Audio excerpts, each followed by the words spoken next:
So we're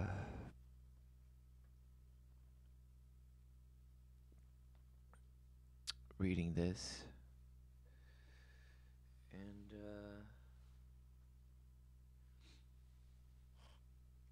let's see what it says. Came across this, of course. Um,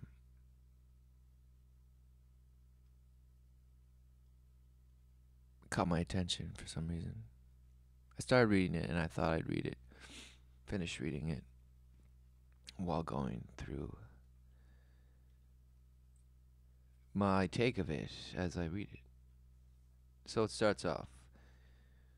When abuse intersects with spirituality, understanding predatory mindsets, and false spirituality. So she must be a massive guru or something. Studied tantric massage in water flow. What is that? Anyway, um, in light of all that is coming out now, with so many tantra teachers, and now the master healer John of God. Interesting. I don't know who that is. Being serial sexual abusers, I want to speak to the intersection of abuse and spiritual concepts and how they actually feed each other. How they are actually feeding each other. So, she's going to talk a lot about oppression, probably. Having come out of a deeply emotional and psychologically abusive relationship, oh, there we go, with a person whose basic character structure matches these people,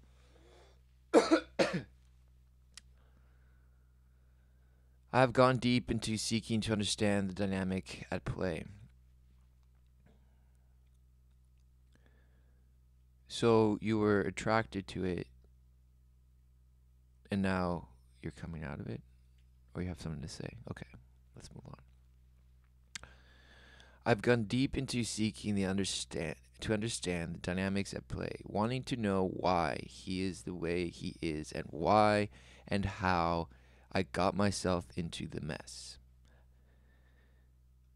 Our relationship concept was founded on the ideas and principles of conscious relating, spiritual awakening through relationship, and sacred partnership. We wanted to use everything that arose between us as fuel for awareness. He was not a brute or a lowlife, unconscious man.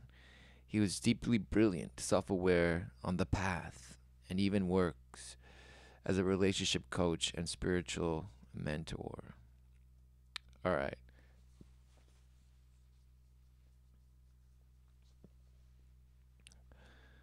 Right off the bat, it feels like you have some sort of, you know, beef with this dude.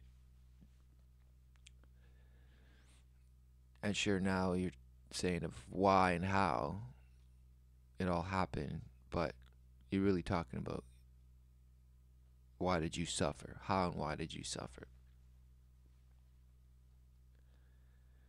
Because you will never know what another another's path is. I mean, how can you know that that's their path?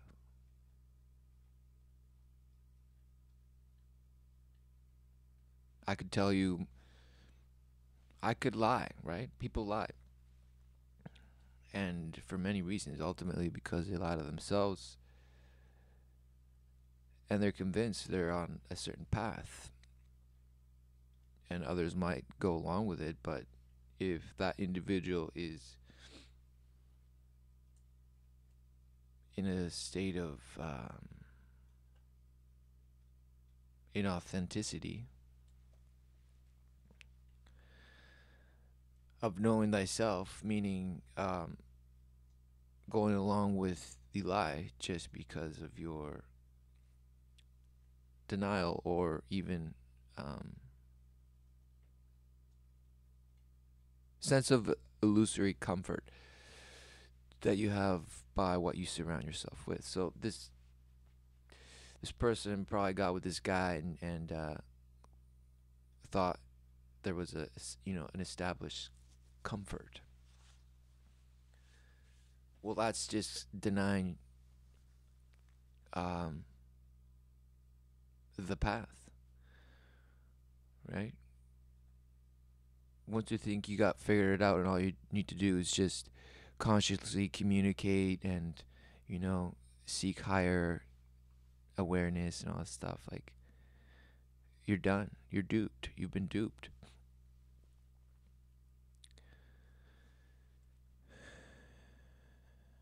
It's not a physical battle, it's a spiritual battle. So, no matter what, your physical situation, it is not the means by which to have resolve or have peace. You must move always towards the Spirit, towards the Father, towards the Most High. And if you're going to blame women or men for your own shortcoming, or try to influence a sort of, mentally ill sense of equality, where somehow men and women have to equally bring in equalness to some sort of exchange. Well, the very essence of exchange is a sense of transfusion or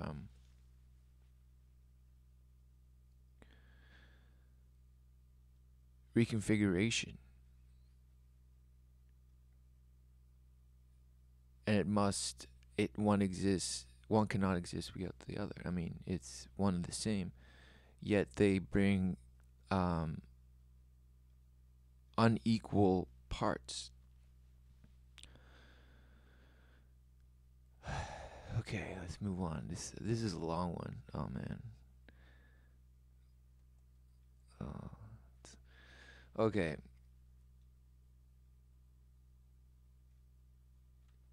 And yet, for a year and a half, I was relentlessly emotional and psychologically abused, manipulated, bullied, silenced, and shamed through chronic, covert, and overt aggressive acts.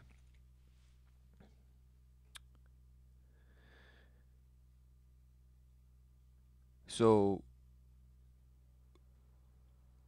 that makes it seem that you were, I mean, that sounds pretty intense, right?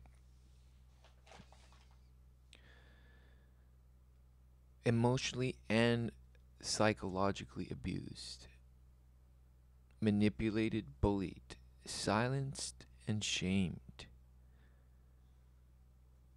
Covert and overt aggressive acts. So, where was, you know,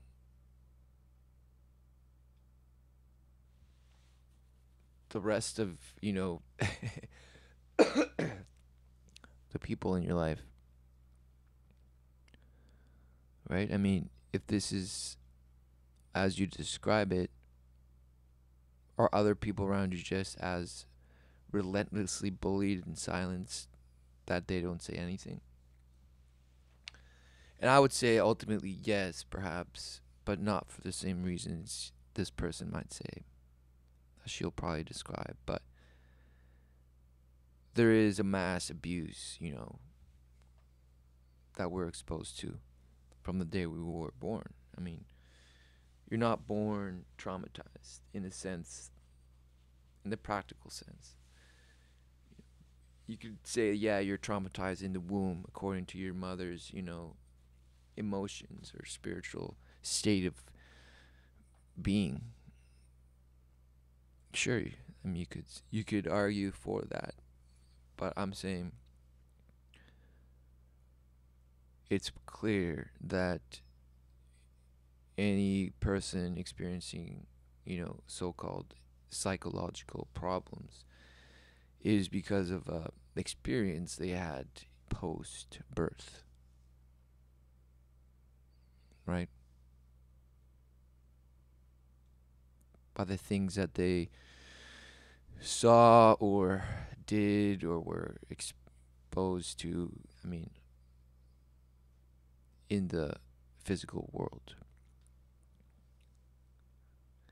So we're all traumatized, and we're all, following a particular program, particular set of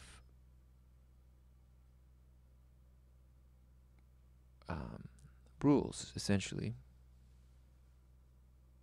Etiquette, behavior, mode of exchange,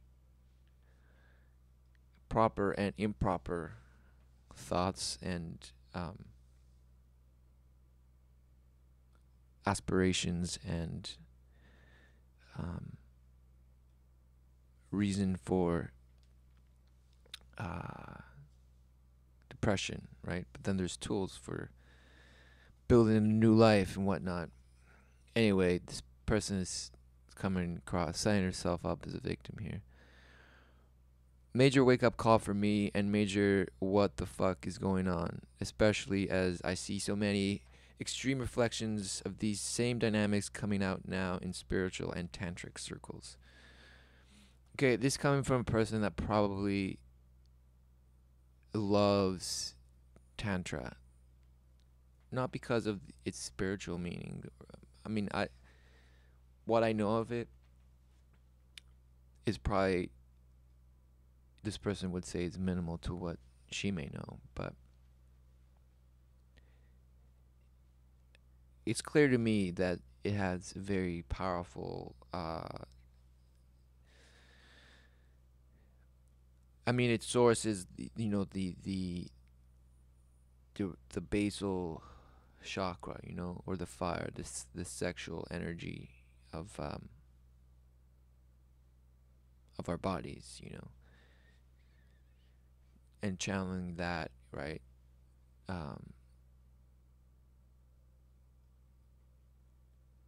To engage in the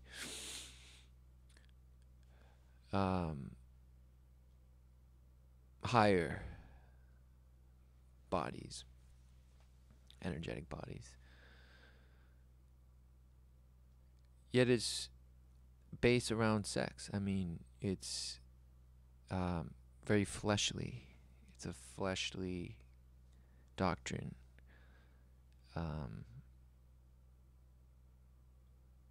Anyway, so I mean, these people went into it perhaps not openly seeing it as that, but ultimately, enjoying yourself as you practice this thing, this way of living, or this belief, this philosophy. But I mean, it's based on the flesh. So what do you expect? Right? You're saying, oh, especially with so many extreme reflections of these same dynamics coming out now in spiritual and tantric circles. Okay, so you're going to defend it? Okay. And I think we need to take a hard look at how and why these people continue to operate in this way, how we might rehabilitate them, and how and why we get pulled into their manipulations. Okay, so you're a guru and you still think you can change people, right? You can save people. Okay.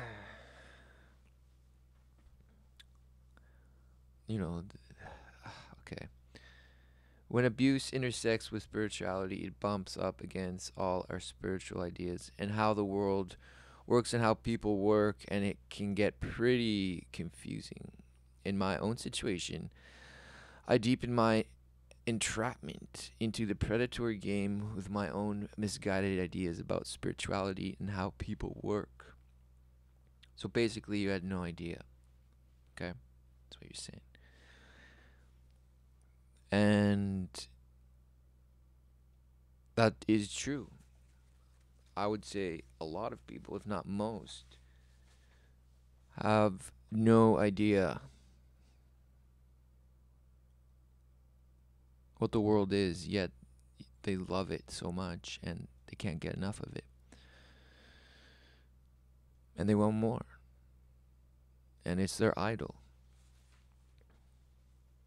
And Tantra, and all these very fleshly doctrines are enticing and have their place in this counterfeit,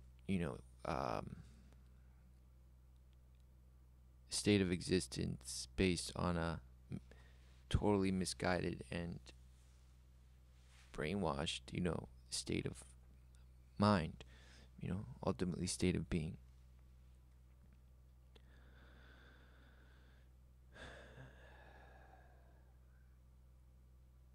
Some of the false spiritual ideas that entrap us into abusive situations with predators are. Okay, you have a list. All right, let's take a look. Everything is a projection. If we feel negativity, or if we feel negatively towards someone that is our own shadow, we sense something smells off or wrong in a situation that is our fear and resistance. There is no right or wrong because all is one. Victims and predators aren't real. That's just the Dharma triangle. That's just the drama. Maybe Dharma triangle. Of course, the devil's triangle. This should be called what every New Ager believes. Really, including this person saying it. If you see yourself as a victim, you are caught in victim consciousness. When people behave badly, it is their own unconscious shadow and wounding coming out. If someone triggers us, that trigger is evidence of our own issue to work through. The trouble with all these statements is that they are true to a certain degree. There we go. Moral relativism. But they are not truths that can be applied to everything.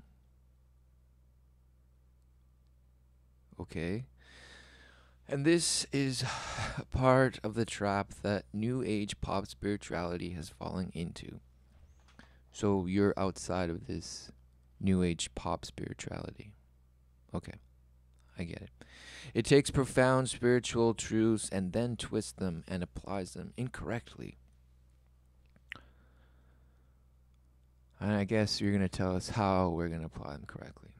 Okay. True spiritual wisdom understands the nuances of these truths and understands that you need to use appropriate tool for the appropriate job. Okay. Certain views, practices, or methods are medicine for certain situations and poison for others.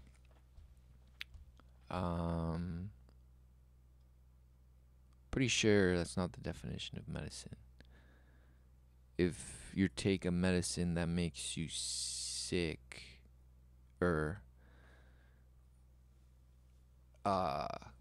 because you're sick, so that's why you're taking the medicine. So if it makes you sicker, why would you take it? I mean, right? I mean, I just thought of chemo, right? Chemo like devastates the body, but somehow, they say, oh, it kills off the cancer, but it also kills all your other cells.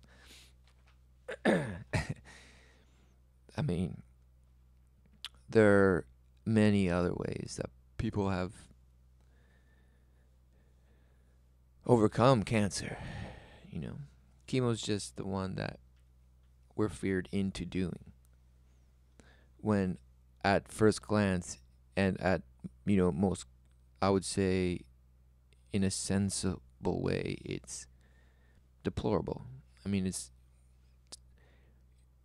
the fact that it is accepted as the only way to do it thus far is insane. It's basically like torture. Saying, yeah, you can get rid of this cancer, but you just have to, you know, basically kill your cells and hope to live. Kill your kill all your cells and hope to live. Okay? All right, buddy. Go out there and be somebody. Anyway, I totally kind of uh, went somewhere else there, but it's related.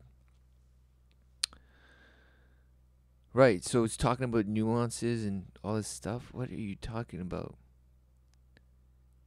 The spiritual wisdom understands the nuances of these truths. Truth is truth. It's undeniable, right? There's no fluttery, 50 shades of gray on this. The truth cuts deeper than any fleshly sword could. Certain views, practices, method. Okay, blah, blah, blah. What can liberate us on one level can traumatize us on another. Certainly in this day and age where, good is evil and evil is good, right? It's the inversion is complete. What can reveal essence can also bypass and distort reality.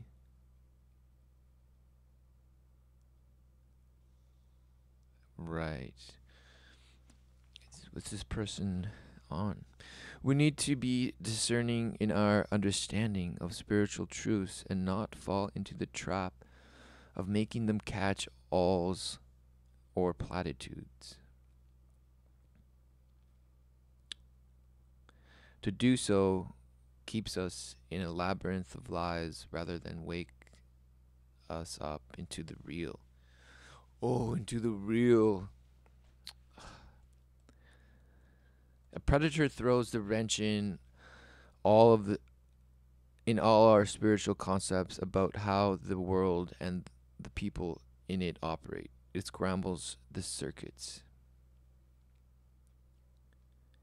First of all, if somebody can come in and mess your life up, it's because you're a weak person.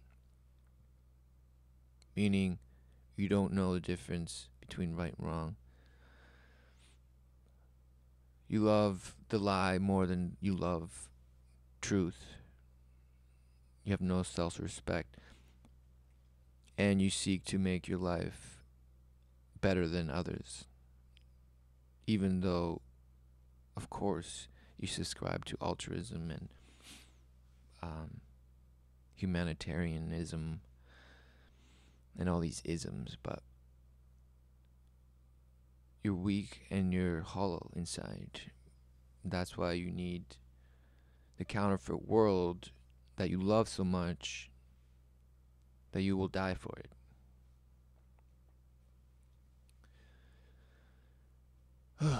Okay, well, let's continue. So yeah, I mean, if any person, and I'm not saying that if when this happens, the person overcomes, amen. Yet, it's not like these people. It's ultimately our own responsibility. It is the only responsibility to absolve the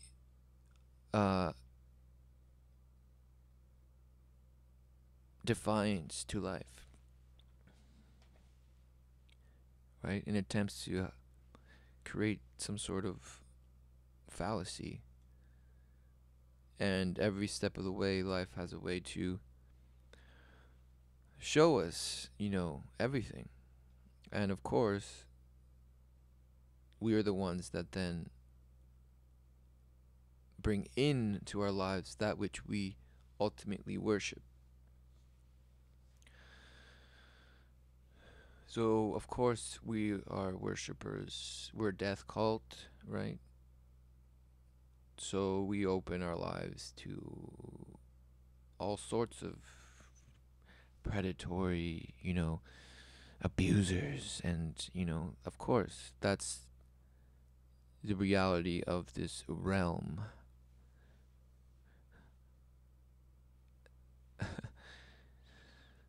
We will be tempted to do one of two things. Okay, let's see. One, I guess, see them as pure evil and deserving of shaming and exile because they can't ever change. And because their hideous actions deserve punishment. This is most of the rhetoric we hear around narcissistic types. Run away! They are evil. Burn them. Okay. Um who actually who actually I've never heard anybody speak that way.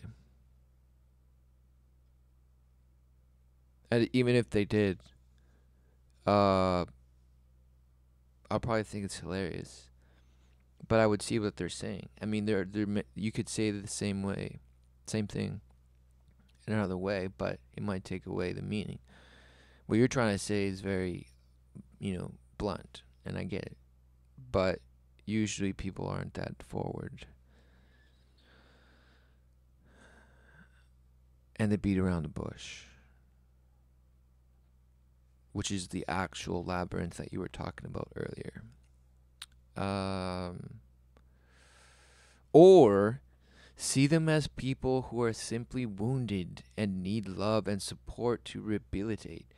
They're obviously acting out of pain or unconscious shadow, and they need to heal so their behavior will stop. We need to help them and love them. And if we are really evolved and spiritual, then we need to see what they are reflecting about ourselves. How are we predators? How are we abusers? All is one, and we are all the same. So they are just reflecting something that lives in us. Okay, huge paragraph there. A shadow that can integrate to become more whole. Okay. Um, so you're going to tell us how both of these are wrong, right? Okay. Both of these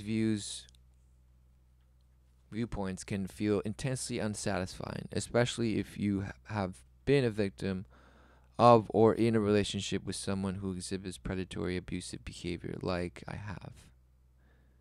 We might find comfort in the former view only to doubt ourselves for being so biased, judgmental, and unspiritual, as well as struggle to paint this person we truly love and care about, or the teacher and healer who has so many good trails as quote unquote all bad.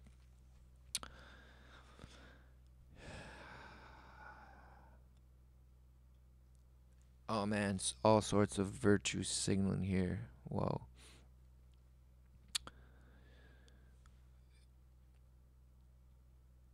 So if you walk away, you're gonna feel, oh, you're gonna judge yourself as for being so biased, and oh, I should have, you know, weakness again, weakness, not knowing, being confused. These are behaviors of somebody who is confused. Has no bearing of what life is. Absolutely zero. Um,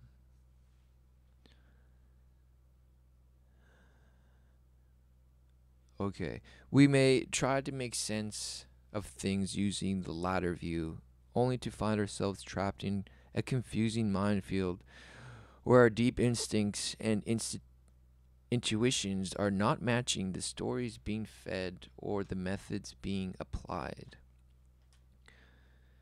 Right, because no matter what affirmations or crap, you tell yourself, you're gonna or no matter how much yoga or jogging or hiking or traveling you do, you're going to be dealing with the same life. And it's a spiritual battle. The flesh is the key. It is not the means. It's a know your place, and overcome the end. And why trying to okay. We may try to make sense of all the blah blah blah. Back and forth we go trying to make sense of what is happening. I know I have done this, and in my quest to understand WTF just happened, I have done a ton of research and investigation, which I would like to share here. Can't wait. The most solid perspective I have found on all this is the work of therapist George Simon. Really?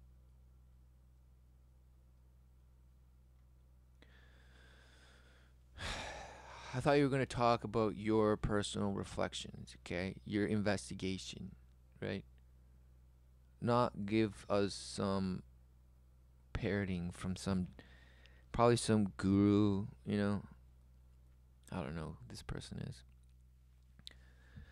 He has been, okay, she's going to tell us. He has been rehabilitating people with what he calls character disturbance for decades, and he says some pretty radical things about it. Sounds like fracturing your mind. So this guy brainwashes you, and then, okay, amazing. First, he explains how human beings all exist on a spectrum between neurosis and character disturbance. The neurosis end of the spectrum has issues with shame, insecurity, self-doubt, anxiety, depression, etc. All of our effed up shite. Smiley face. Amazing. On the other end of the spectrum is character disturbance. They are low in shame and conscience and high in aggression. Instead of self-doubt, they are fixated on winning, being in control, getting what they want at all costs. At the furthest, most severe end of the spectrum are the sociopaths, psychopaths.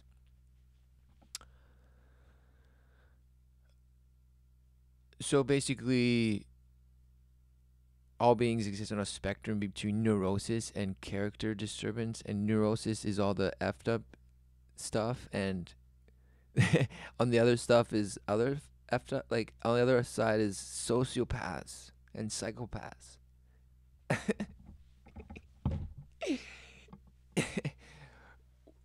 So basically, it's all effed up.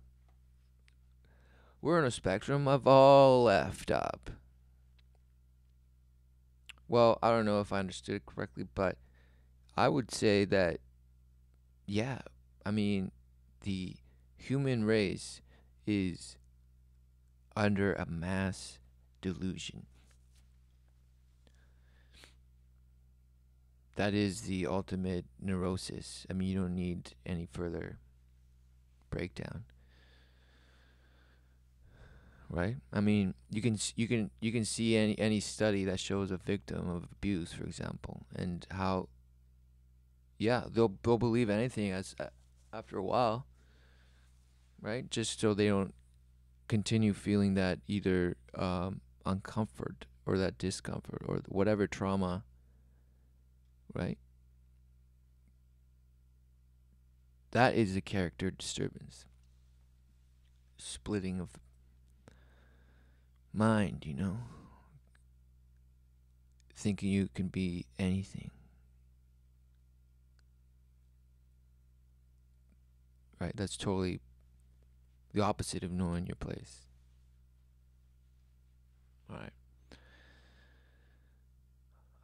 On the other, in Psychopaths, wow, amazing.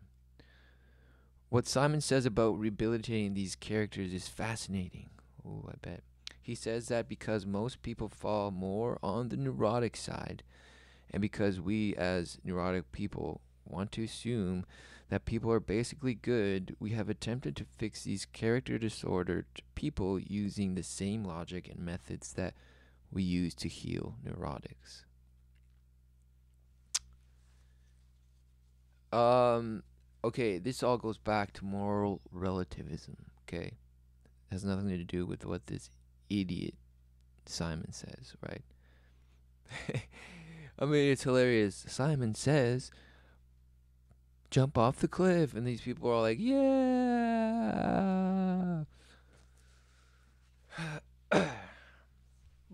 I mean, look, moral relativism means that you believe anybody has the right, the supposed right to believe whatever they want, right?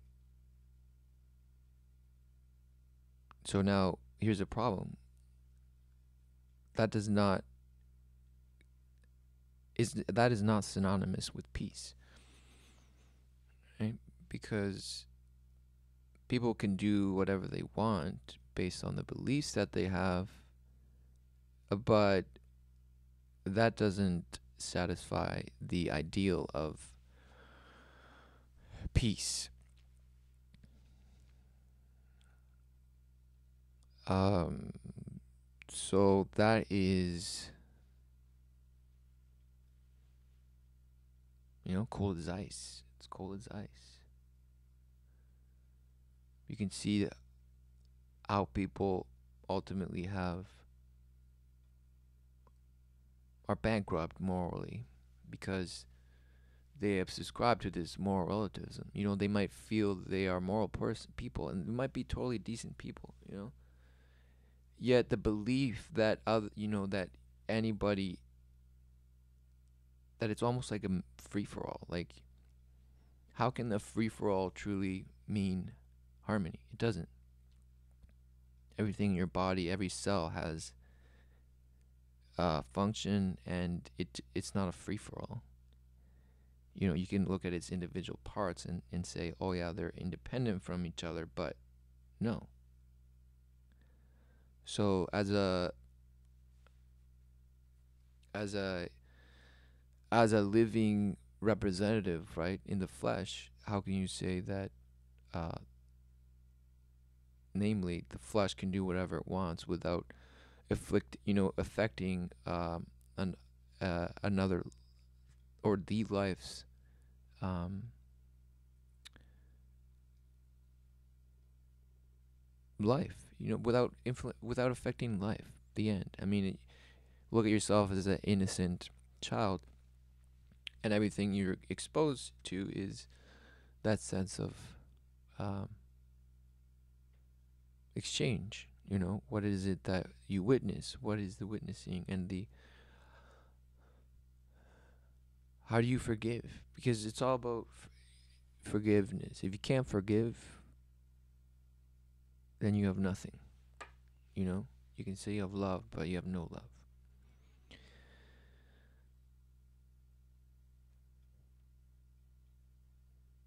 Healing neurosis is about getting at the unconscious, excavating wounds, transforming shame into self-esteem, gaining insight into repressed feelings, etc. Okay, this is where the total new age idea of, you can you make the person you are. You build yourself. You by your own effort and discipline and practice will reach the highest, of the high.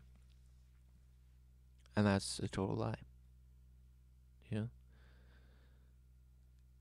Nothing in this world can do that, yet it promises you that.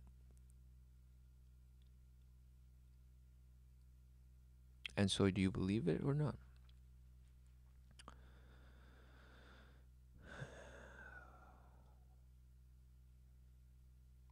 Right. He said his attempts to work with character disturbed people in this way, as most therapists still continues to do what a complete was a complete failure. So what it was supposed to do was a complete failure. Nothing worked, and this is probably why people believe that these folks just can't be helped or changed. He does say that the more severe cases of psychopathy are probably untreatable, at least at this point in time. But remember, these things exist on a spectrum. Oh, thank you. In this groundbreaking work in rehabilitating these characters, what he found was that trauma, wounding, secret fears, or vulnerabilities were not at the root of their behaviors. Instead of having issues around feeling, their issues were around thinking. Okay, it's not thinking or feeling, it's the spiritual battle, okay? Yes, that's where it all, I mean, that's where the damage is done when you want to purposefully traumatize somebody by ritualistic abuse. That's what you do. You go to where they feel no more and to where they think no more. And so the abuse is really happening in an ethereal state. You know, you've shattered the quote unquote person.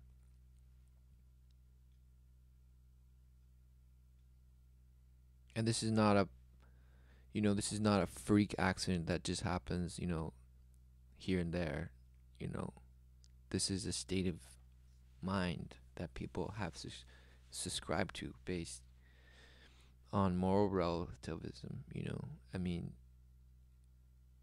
the complete disconnect to any notion of what life is or means, what the world is and what it really is here to offer.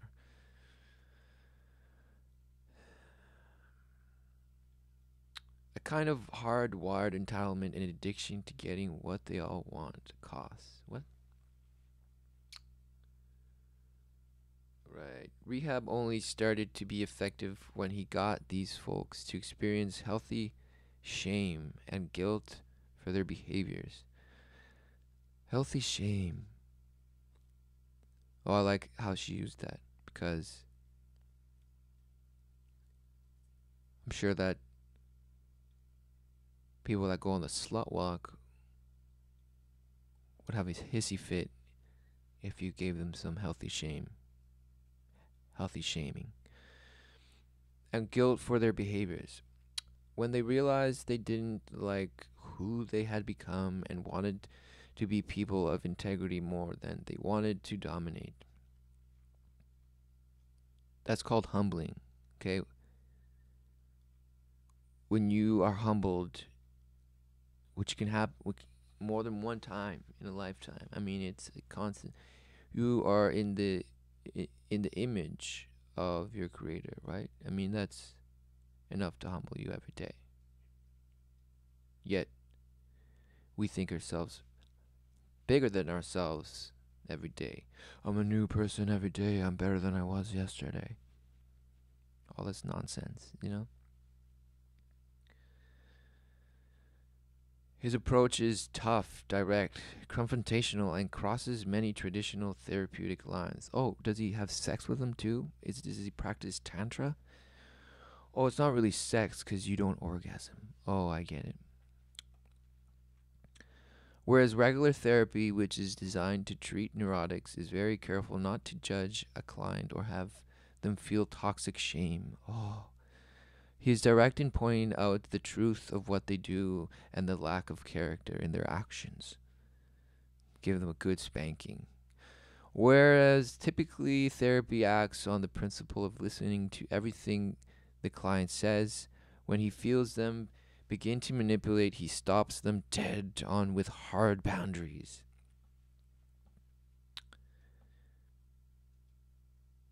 Okay, you're okay talking like this about these people, but this sounds like any emotion, how to deal with any emotional person, right? Any person that just lives their life through just their emotions, totally lost. He empathizes. He empathizes. He empathizes that these people actually began to deeply trust and respect him because he was willing to call them on their shit and not give in to their games. He also is very clear that in his decades of work, he has found that these people actually know exactly what they're doing. It is not unconscious, it is strategic and deliberate, and they keep it going because, quite simply, it works. All right, this person is actually describing society, okay? You're bombarded with the same program every day and the same, you know, the same type of comedy, some sense of humor, or what you're told is, alternative humor and all this nonsense. I mean, you're given your personality or your multiple personalities, right? Because they're splitting your mind and you'll buy into it. And you will fear losing it. Right? So these people know when they're getting actual attention because somebody's putting them in their place, right? Instead of the false attention that some other beta person might be giving just because they want to be in their good standing. But if somebody that it shows a care. I mean, caring is guidance, right? So if this person is guiding them and showing them falsities in themselves, and they're not being a hypocrite about it, meaning they're not doing the same behaviors that this person does, then that's, yes, began to establish trust and respect. But that's because of,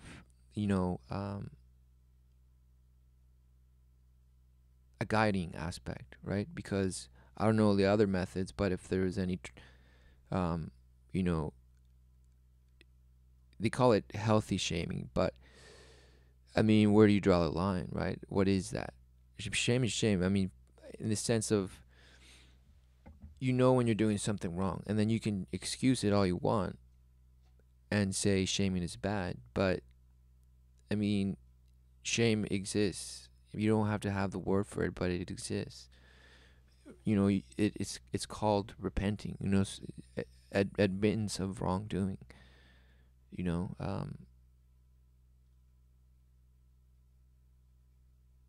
basically, discernment. I mean, that's what it is. And if these people are getting a false sense of discernment, right, because of abuse, then they're just going to go along with whatever they're being told or what they think the abuser wants. So I don't know about this study, but anyway, it is an issue of character and conscience, not secret fears, wounding, or vulnerabilities.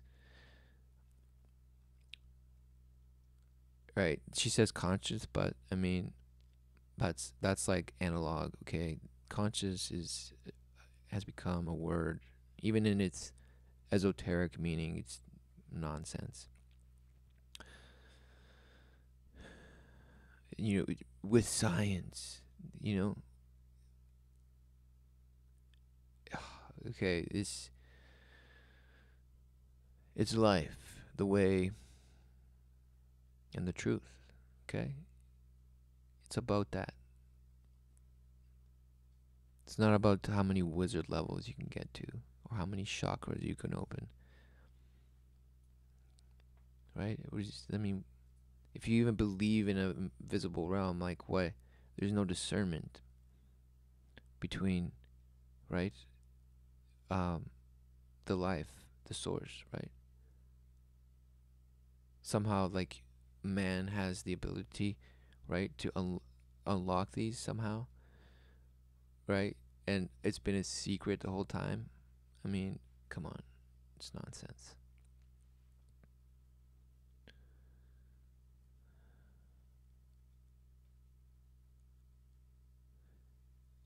if we are holding a purely neurotic understanding of human behavior, then we will assume that anytime someone is aggressive or behaves badly, they are really just scared or hurting. Because for neurotics, that actually is true. But it's not the case for the character disturbed.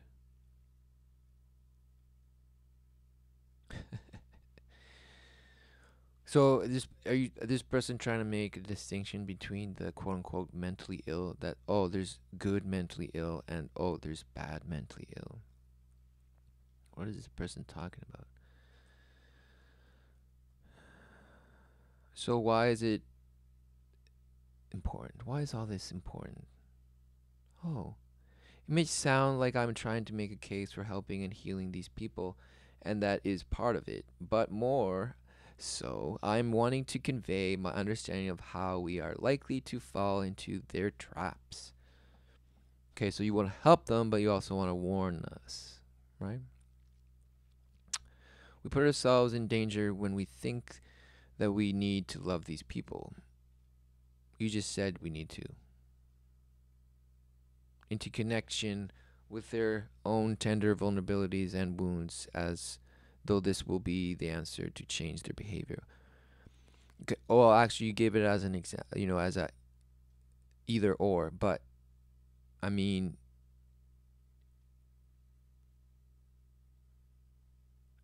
you have to remember the spectrum, like you said, but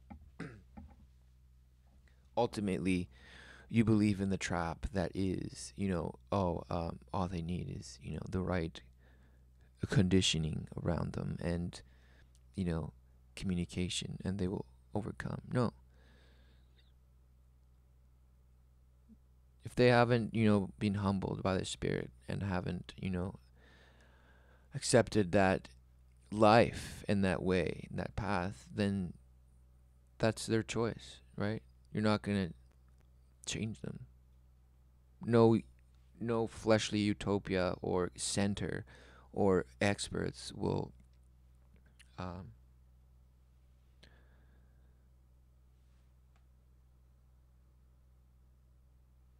have their way with it or whatever. I don't know. What is this? All right. This is our assumption that everyone is neurotic, everyone has high conscience, and all bad behavior comes from a hurt or wound or fear is a grave mistake that is enabling this predatory behavior as well as making us extremely vulnerable to becoming prey. No, you're already prey because of your uh, counterfeit mindset.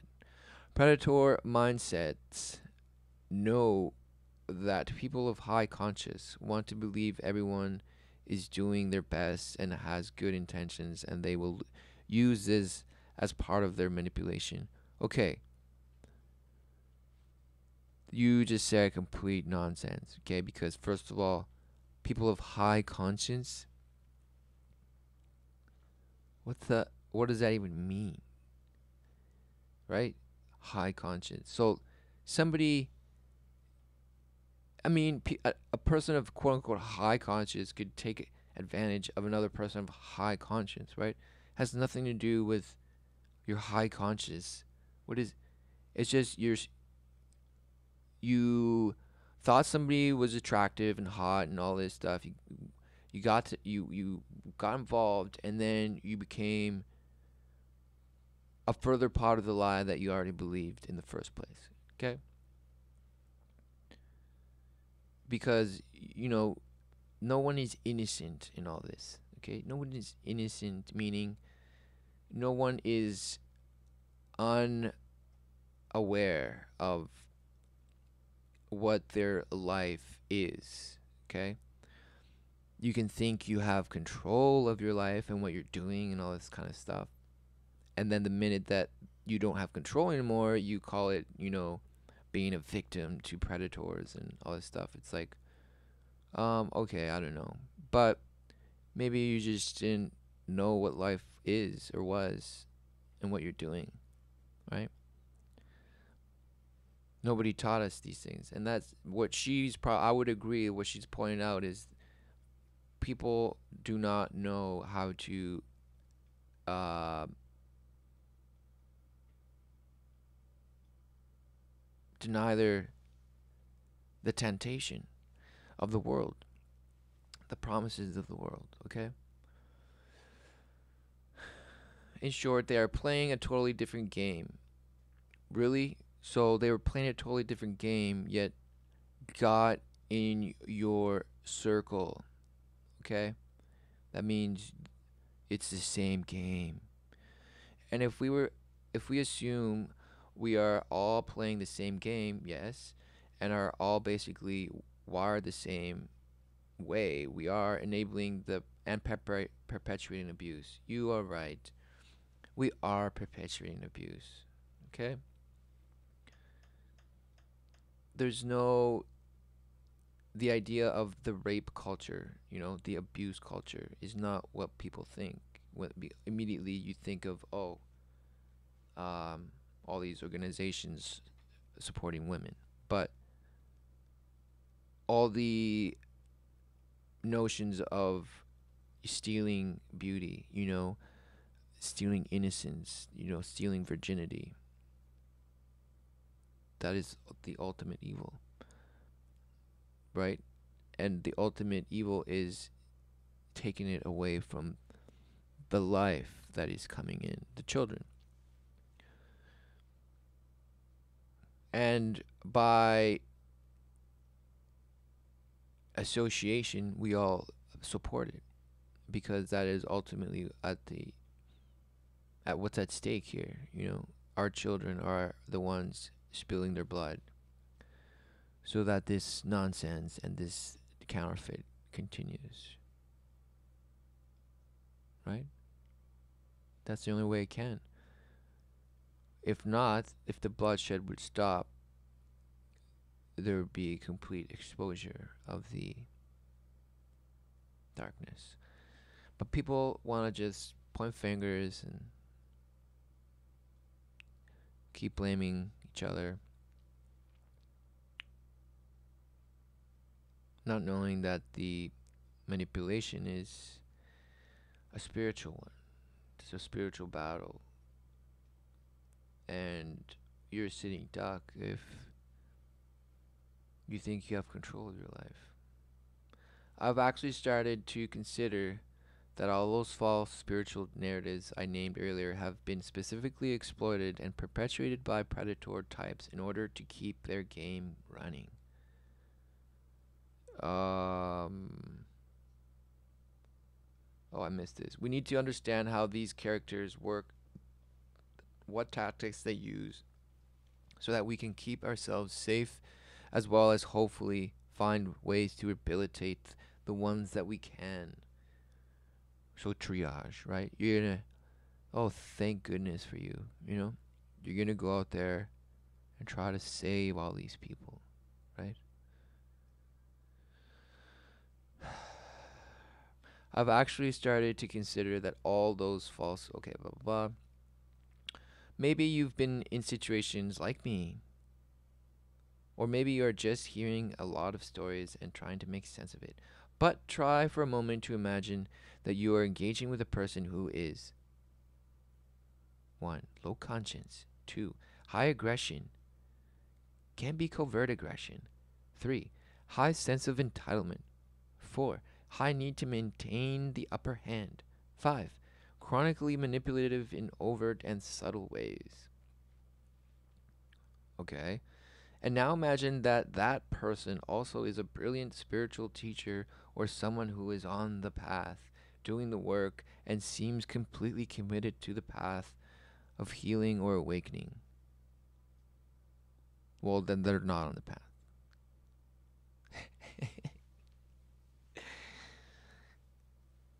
I mean, just because they sit in a position of authority that might lead you to believe that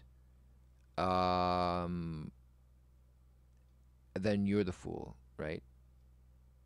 Because if there are, I mean, assuming that all these things are palpable, right? low conscious. Okay, how do you determine if somebody's low conscious? High aggression. Okay, that might be a little more easier. High sense of entitlement. Ooh, that's a tricky one. High need to maintain the upper hand. This is vague, very vague. Chronically manipulative in overt and subtle ways. Well, I think the point of manipulation is to be, I mean, almost unnoticeable. So, do you mean control? Okay. We assume that positions of power can corrupt. Oh, wait. And let's note here that oftentimes character disturbed people do end up in positions of leadership and power. Having low shame and high aggression means you have the confidence to rise to the top. If someone has just lust for control and domination, getting a congregation of followers is going to be highly appealing. If it's just that easy to become a leader, a good leader, what does that say about your doctrine? Okay? It's meaningless. We assume that positions of power can corrupt, blah, blah, blah. But what if actually the corrupt in conscience are just often drawn to positions of power like moths to a flame? Right. Again, we relentlessly want to assume that everyone is basically the same. Probably because we were taught that everything is equal. Everyone has conscience and is doing their best, and we all simply have wounds and shadows that need to be loved. Yes, because that's what every movie and every program that we've been to date is telling you to do. So, oh my goodness, what's so surprising? We need to stop this thinking. Oh, really? Okay, you're going to tell us why. We need to understand how predator-aggressor mindset works and understand that it is not just the serial killers and psychopaths. There are people we know that are suffering from an impaired character or conscience, and they are inherently abusive and damaging to those around them, and need to be treated and handled much differently than high conscious neurotic folks. Oh my goodness. Oh my goodness. Okay. How good is this? What is the good of this? Right?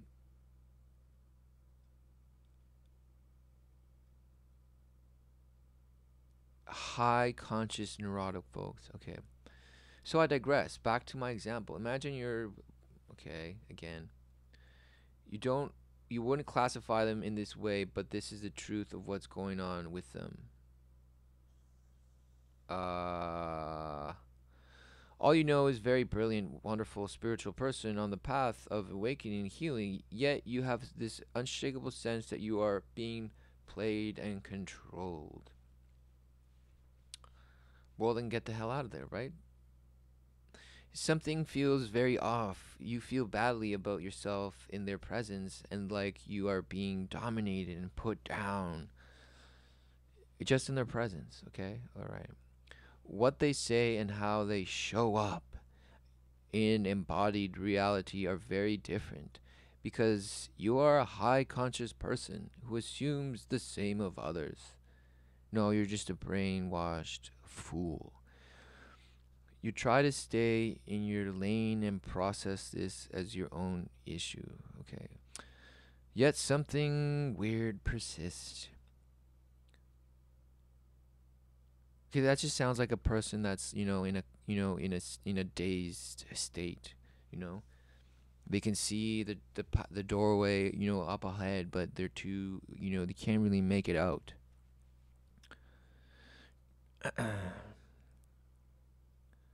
But you try to point it out, but they turn it on you, either by lecturing you, teaching you, shaming and silencing you, or pointing out your own words and shadows. And this isn't necessarily done with brute force. It can be smooth and clearly trustworthy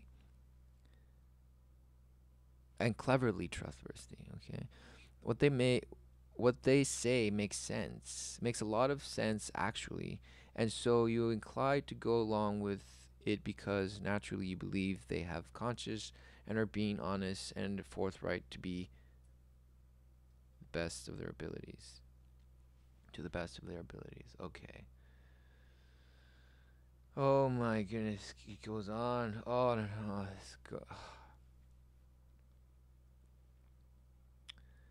this is truly nonsense. Okay, what is this person talking about? Silencing you? I mean,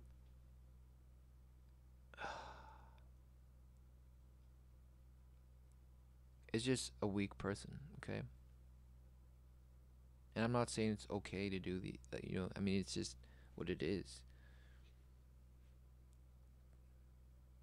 There's nothing high conscious about that. What does that even mean? I mean, when I think of high conscious, right? You,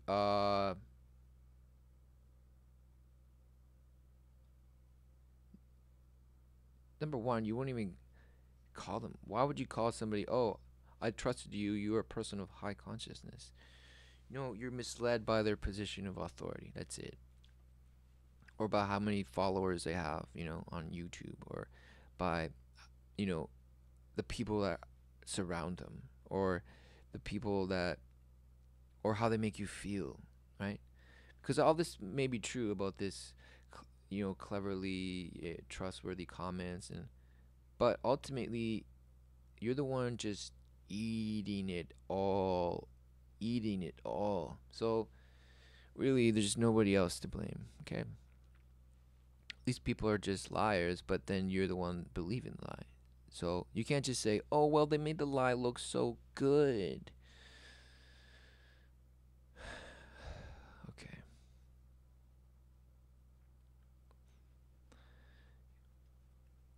Yeah, you keep feeling instinctively that something is very off. You feel bullied. Maybe it's subtle, or maybe there is a flat out undeniable abuse happening. Okay, if there's an undeniable abuse happening, then I mean, you have to get out. I mean, what is, unless it's too late, and that's usually the case for a lot of people. And then at that point, I mean, it's just either you come out of it or you don't, right? It either will crush you and devastate you, or you overcome, and not because of your will, but because of your surrender to your wrong, to your wrong ways, your impure thoughts and your impure morality. I mean, your moral relativity to the world outlook, your outlook. Okay. Maybe one day you will finally get through to them and they have a breakdown and confess their deep and seated wounds and trauma. Okay, now you're going to feel even more bad for them. Okay. You want to believe them, yet you still keep having the strong sense that they're playing you, manipulating you. Okay, all this stuff, it truly is a projection of yourself because you are projecting your own,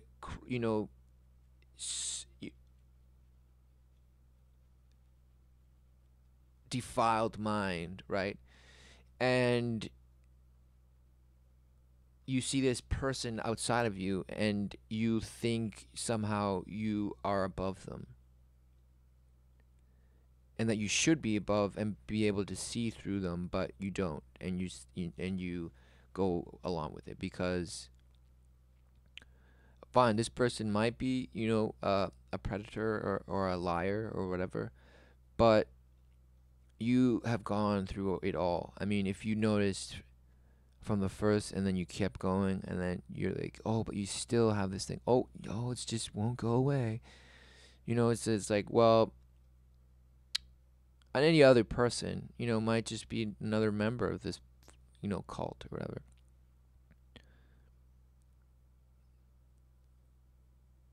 But you are another liar and another manipulator, right? Because the other person is not even, I mean, their morality is their true morality, right? Of a sheep. Somebody who's just, they're going to see the good in people, like you said in this paragraph further up, but like, you're going to go along with what somebody says that either you have to agree with it at a very basal moral level, at the most of your so-called heartstrings, but it's not emotion. I mean, morality does not care about feelings. It's either right or wrong.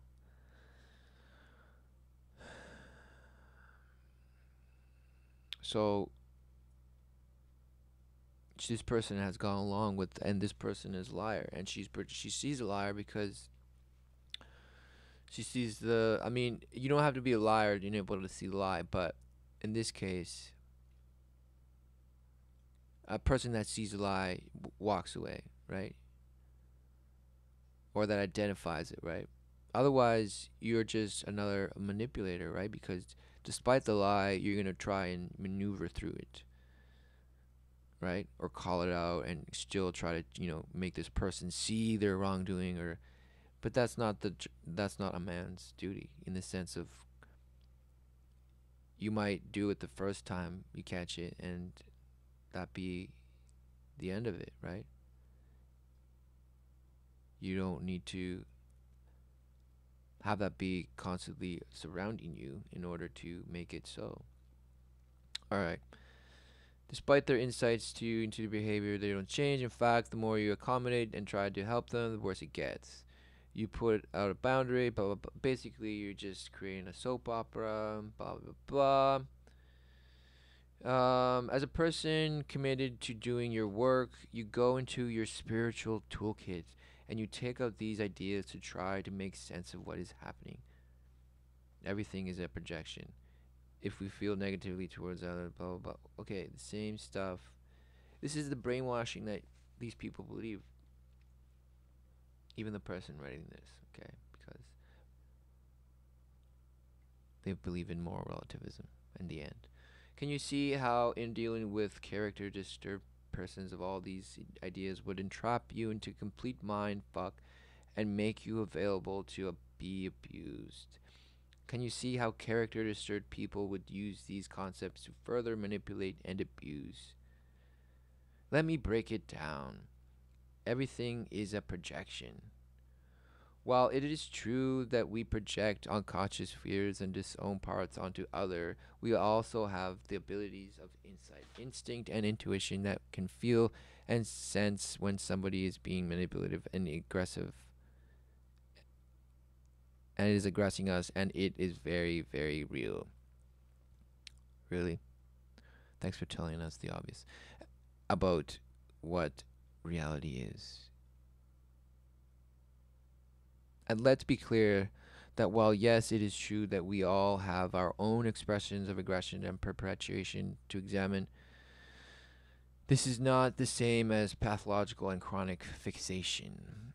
And let's also be clear that recognizing that pathological and chronic fixation in another person does not mean we are denying those tendencies in ourselves. Yes, you reject it in them, so you are putting yourself above. So this person, you're saying, even though they might be using the same mechanisms, you can't ban the mechanism just because of the outcome. It's the user. Well, let's just break it down. Okay.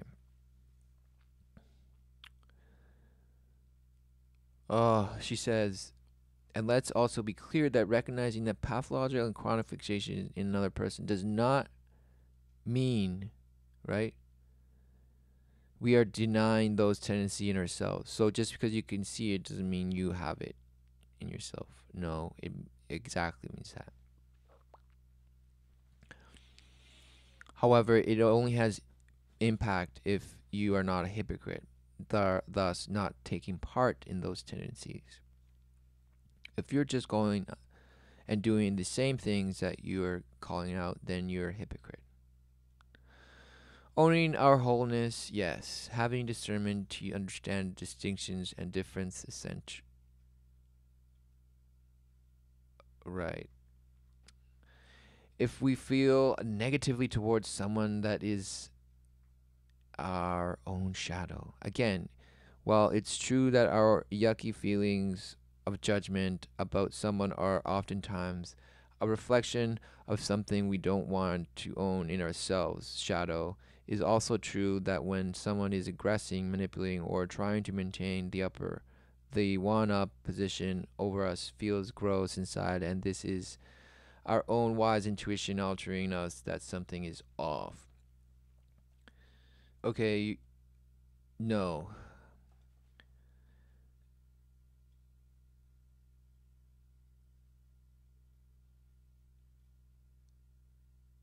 You can be turned off by so many things.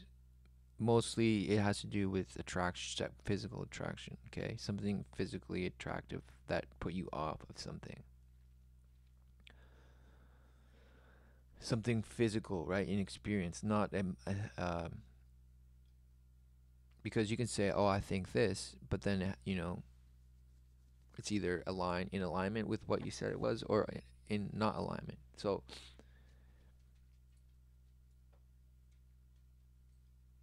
and there is okay. If you feel gross inside, it's because you're you have no peace. Okay. If something on the outside makes you feel gross, you have you have no peace. You don't.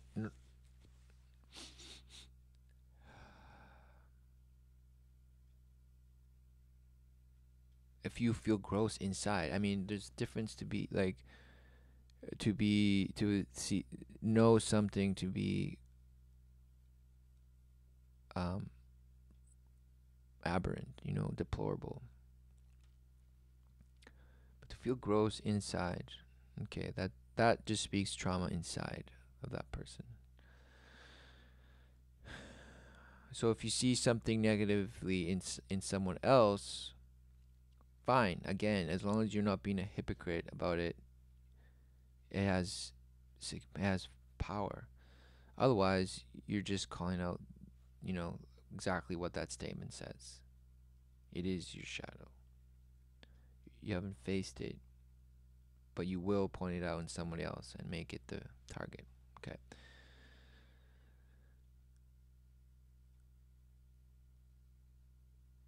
But again, I mean, any person staying around with somebody like that is a weak person because all you need is, that to be clear and you can discern.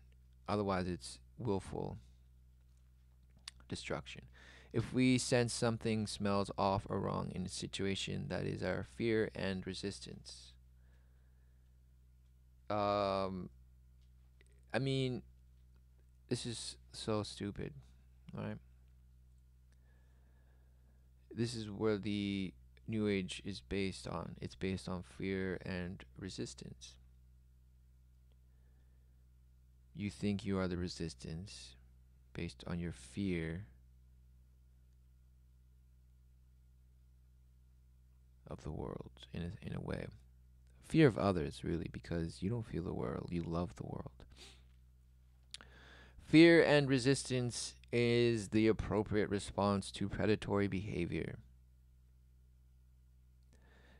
as well as creating boundaries and asserting our clear no rather than pushing past it because we believe that all fear is an illusion.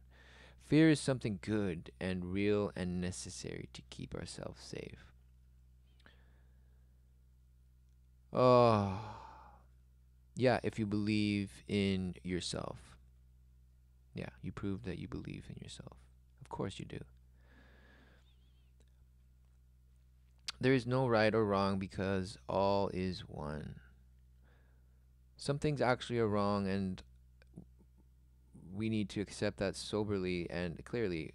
Abuse is wrong, period. And some people actually know they are doing something wrong and not trying to do their best, trying their best to do right. They need to be exposed and held accountable for wrongs they commit. We all want, in the sense, oh my goodness, now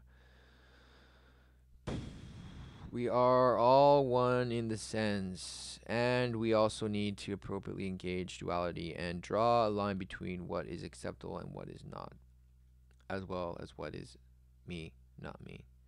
Okay, you're talking very, entangled philosophical ideas here. I mean, the trying their best to do right. Okay, so trying, right, keyword, and best, right, and do right, right. All of a sudden, you're the expert at making a judgment on what that is, right? We are all in one sense, and we also need to appropriately engage duality and draw a line between what is acceptable and what is not. Okay, so are you talking about moral, uh, objective morality? Is that what you're talking about? I don't think so. I think you're talking about ways to regulate moral relativism. Because here you say, as well as what is me, not me. All right? Still confused about what thyself is. Okay. Moving on. Victims and perpetrators aren't real. That's just the drama triangle. Being a victim is real. Really? Being a perpetrator is real. Getting caught in the drama triangle means we are fixated in powerlessness, powerless position and victim identity, and seeking to maintain it rather than empowering ourselves to break free. Okay, you're just parroting all spirit, like new age doctrine. One can acknowledge that one is being victimized and not be caught in a victim identity. Okay, so if you apply this to, let's just say you are being teased for looking like a girl, okay?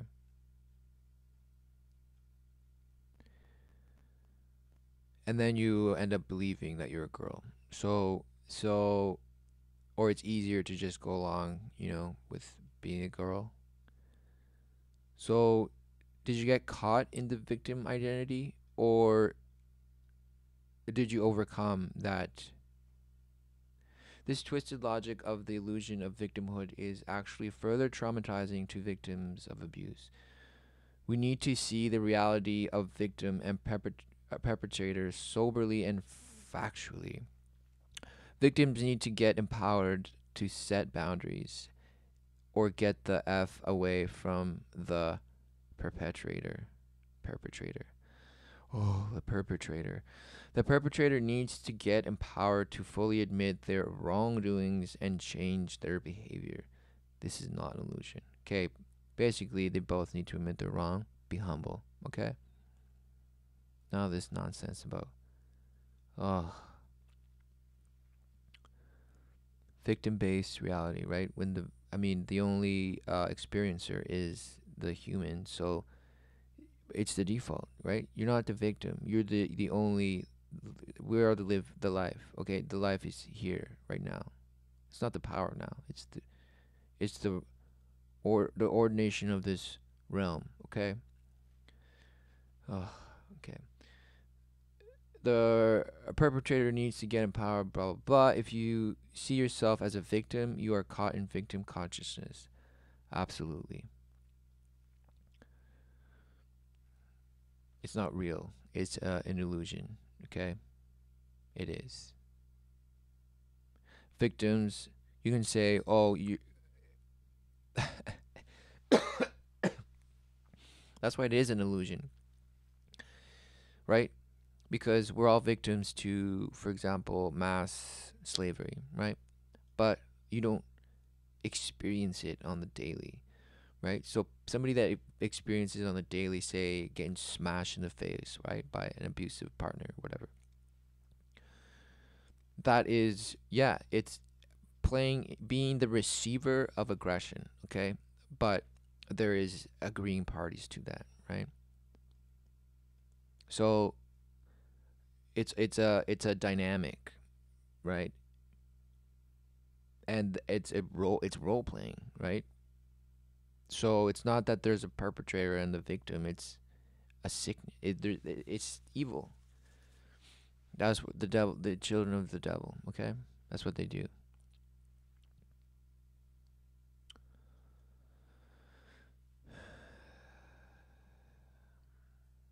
If we are the victim of a character disturbed, predatory individual, what is ours to work through is the why and the how we were vulnerable to the attack. So your vulnerability was why you got the abuse. You're wanting to.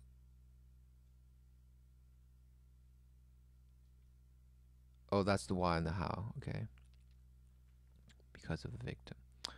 Oh, by the way, as a person of conscience, it is completely normal to be vulnerable to this kind of attack because character disturbed individuals use our conscience and good faith as a weak spot and exploit it. Okay, nonsense.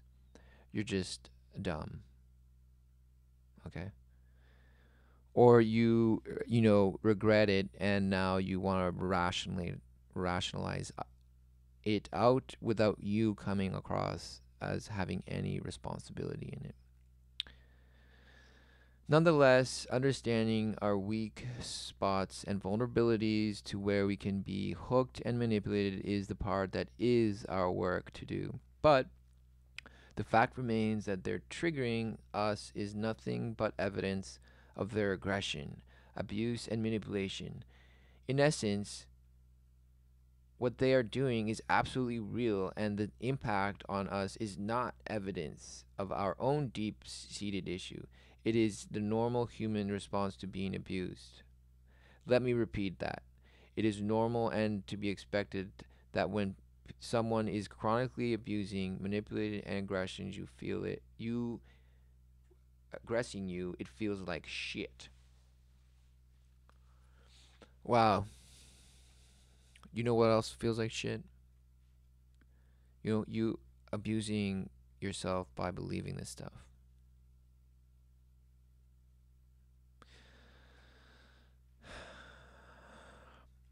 Owning our triggers as explicitly always our own issues coming up only makes sense if it's true that everyone is always doing their best and acting out of conscience. Okay, I think you're just ranting now. I mean, again, you're weak if you think that everybody thinks the way you do, or has that sense of morality you do. But even though yours is fractured, you assume that others is just as fractured. But in fact, it's just they're just going along with the same doctrine we all believe in. Is that we can believe whatever we want, and we can do whatever we want. As it quote unquote doesn't hurt anyone. But how can you tell if it's not somebody living it on the daily, but is under under that same abuse with the same tactics, yet is somehow removed from it? Does it make it less real? Okay, no. You're focusing on victimhood and not focusing on overcoming. Okay. Owning our triggers, blah, blah, blah. Basically, okay. From that point of view, no one is ever doing anything to anyone. We're all just fucked up, but basically innocent, and the innocent actions of others are sometimes triggering and make us feel hurt because of our own stuff. This is not the case and does not apply to predators or character distraught people, right? You mean it doesn't apply to you, right? Because you're not innocent and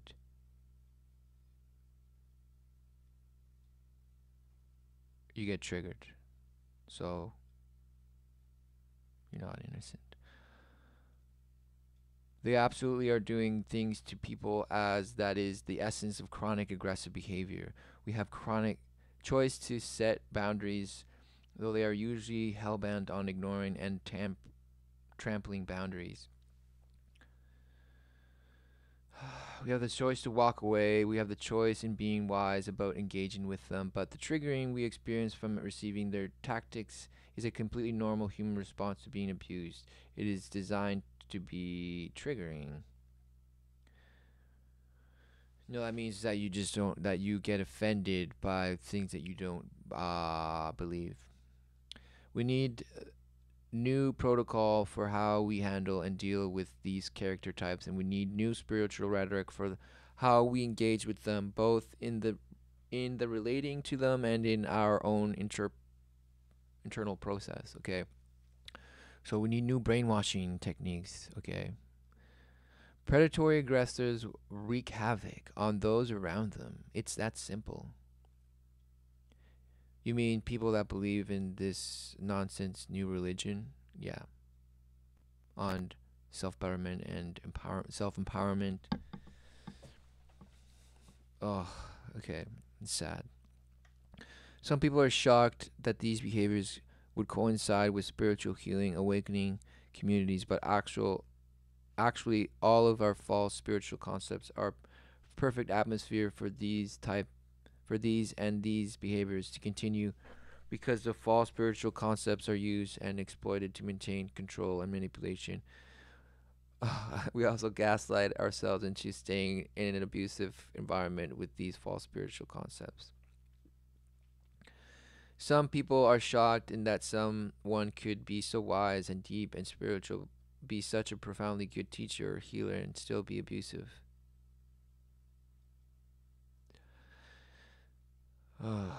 We need to understand that our normal ways of healing, integrating shadow, and working with issues do not apply to these character types, which is why they can continue on a masterful in these areas, yet completely continue their aggression without conscious.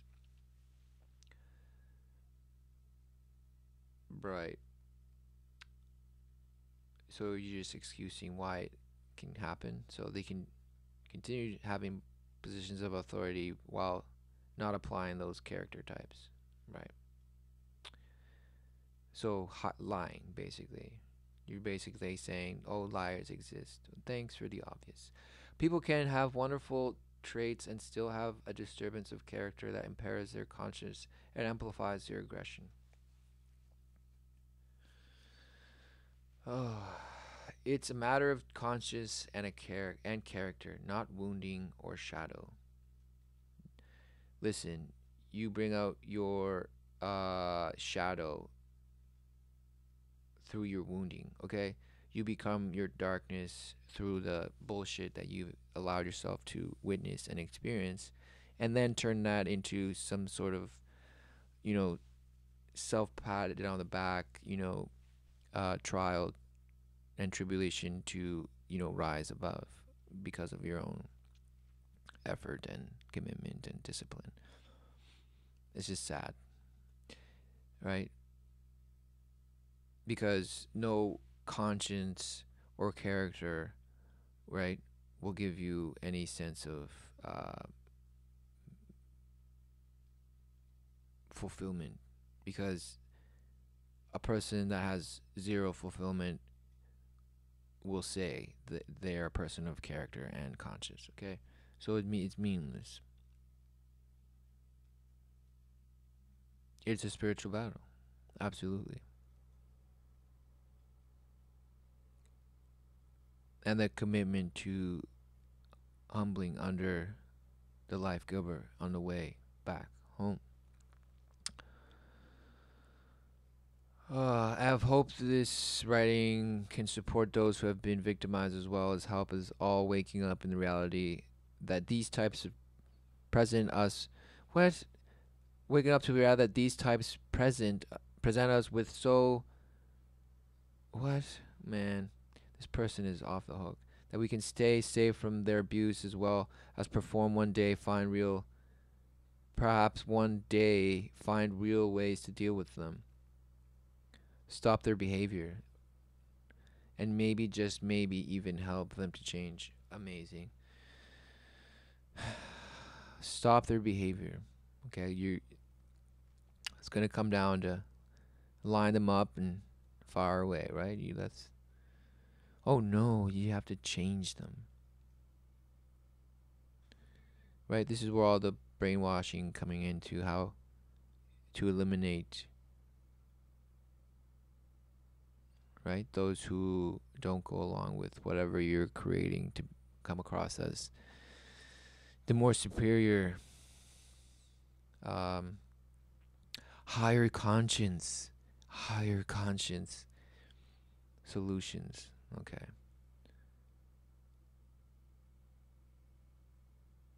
Neurotics need healing.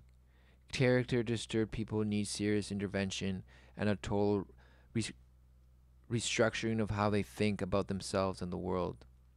Uh, that right here, it should be people need serious intervention and a total restructuring of how they think about themselves and the world. Okay, the end. You included, right? It's a all effort, right? This is something that we're all undergoing, and many will make